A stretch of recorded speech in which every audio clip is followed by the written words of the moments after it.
আলাইকুম। আমরা এসেছি মরুভূমিতে। এই যে উটের দুধ দোয়াচ্ছেন আমাদের ভাই, এই যে একবারে সরাসরি উটের দুধ দোয়াচ্ছেন। মা ইসমুকা ইয়া হাবিবি? মা ইসমুকা مصطفى. মুস্তাফা, আখি মুস্তাফা। نعم. নাম মাকি মুস্তাফা। بالعافية. ইয়া চমৎকার ভাবে উটের দুধ দোয়াচ্ছেন। এই যে উটটি খুব নীরবে দাঁড়িয়ে রয়েছে, আর এই উটের দুধ দোয়ানো হচ্ছে। এখানে সুন্দর করে এক বাটি দুধ, এই যে দুধ হয়ে গিয়েছে এক বাটি প্রায়, আমরা দেখতে পাচ্ছি। এই যে দুধ চমৎকার হবে উটের দুধ দোয়া হচ্ছে, একবারে তাজা দুধ উটের দোয়াচ্ছেন। মাইসমুকা ইয়া হাবিবি?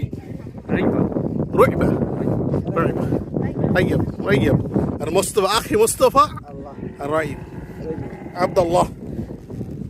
একটা উট আমাদের সামনে রয়েছে, খুব চমৎকার উট। আর আমরা এখানে দেখলাম উনি প্রায় এক বাটি, প্রায় 2 লিটারের উপরে হবে দুধ দোয়াইলেন।